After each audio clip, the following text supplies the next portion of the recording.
Mel 2204, your project vlogger host. Subscribe. Magandang araw Pilipinas, umaapaw sa kagandahan at kaseksihan ang ating magandang dilag na si Herlene Nicole Budol. Ang ating Miss Philippines Tourism 2023 na walang iba kundi ang magandang dilag na si Herlene Nicole Budol ay trending ngayon dahil sa kanyang Facebook post ng kanyang bakasyon sa Puerto Galera, Oriental Mindoro, kung saan makikita ang kanyang magandang hubog na katawan at lalong tumitinding kagandahan, kaya naman lalong nahuhumaling at dumadami ang lahat ng nagmamahal at sumusuporta sa kanya.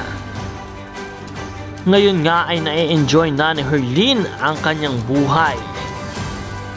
Nagagawa ang kanyang mga gustong gawin at patuloy na namamayagpag sa karera ng kanyang buhay.